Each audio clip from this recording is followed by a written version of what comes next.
K Black Boxing, coming to you with another video. Chavez versus Alvarez post fight. What more can I say, man? It was more of a sparring match than anything. I did pick, Alvarez to win the fight. Say he would win by unanimous decision because, Chavez got a chin, you know what I mean? But, that's the only thing that showed up in this fight, if you ask me. Chavez really didn't do anything. Threw lackadaisical jabs here and there. His right hand really wasn't there. Even when basically Canelo allowed himself to get on the ring ropes, Chavez really still didn't do anything. And the times he did throw punches, Alvarez seen those punches coming from a mile away, so he was able to catch those punches and counter punch off the ring ropes as well as jab off the ring ropes when he wanted to. So it really was, the Canelo Alvarez fight, man.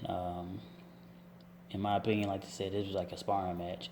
Even so much so that Alvarez really didn't even he didn't even sit down at all between rounds. In sparring, you don't sit down. For the most part, people don't sit down between sparring. And so that's how it really was, like had a sparring match. I'm pretty sure in training camp that Alvarez had more work and, in sparring than he did in this match. This right here was just, sheer dominance. Jabbing, right hands. A fight is over once you can start throwing and landing, lead right hooks and lead right uppercuts. The fight is over. And I say that because, it takes long, especially when you're an orthodox fighter, it takes longer for a right hand to connect to your opponent. You know what I mean?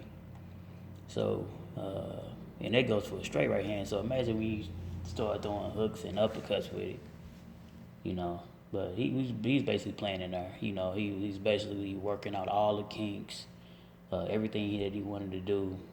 He showed whether it's a head movement, defense, catching punches on the gloves,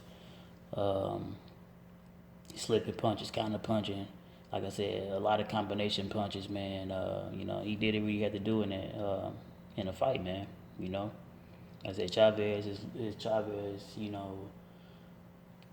Really just came to be a sparring partner and to collect the payday. How sparring partners come and the trainers be like, well, a lot of people don't know this, but a lot of trainers basically tell certain sparring partners to go in there and just basically allow my fighter to look good. We paying you for a service, so we don't want you to do too good. Because if you do too damn good, they'll put you out of the training camp. And this is how it goes. And this is real talk.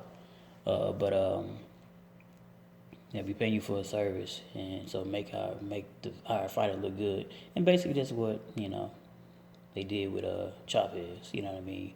And I'm not saying that he laid down or nothing like that. I'm just saying, the way he was in there, I knew he was going to lose anyway because he just wasn't active enough to go in there and fight against an active fighter like Chavez. like a Canelo, who is proven to become a better boxer every time he's in the ring. Tonight, last night rather, showed no different. He was in there and he did his thing. So congrats for him winning that fight, man.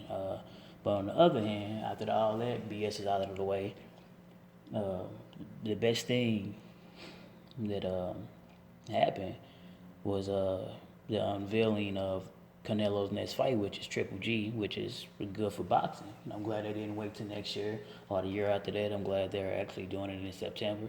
So they said the deal is already done. One thing I've never seen before, when they do, call out their opponent. I've seen opponents jump in the ring before, of course, but they actually had like a whole lit, as if, Triple G came down the ring. They played his little promo and everything of him knocking guys out, knocking guys down, and he came, from backstage to the ring. You know what I mean? So I feel like that was pretty cool. I've never seen it happen before. So it's official, man. September is going down. Triple G versus Canelo. Who do y'all have, man? Of course, once the fight get close, I'll make a prediction because I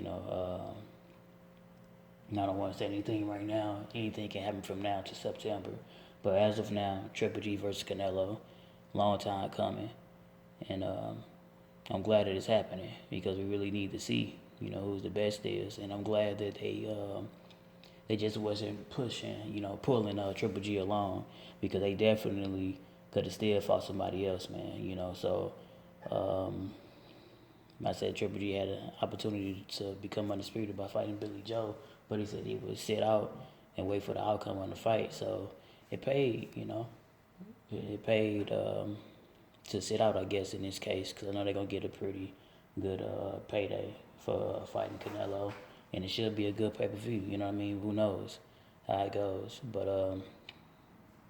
like I said, man, it was I ain't gonna, I guess it was a good night of boxing. Not the fight itself, but Canelo, saying that he's gonna fight Triple G in September. That's actually was the best part of the fight. The fight really didn't happen. It had to happen. They just could have brought Triple G to the ring, and they could have said we're fighting in September because, hey, Chavez was a no-show. His body was there, but his spirit and everything else was gone. Believe that, because he didn't do anything. Anyway, this K Black Boston signing off. Like, comment, and subscribe.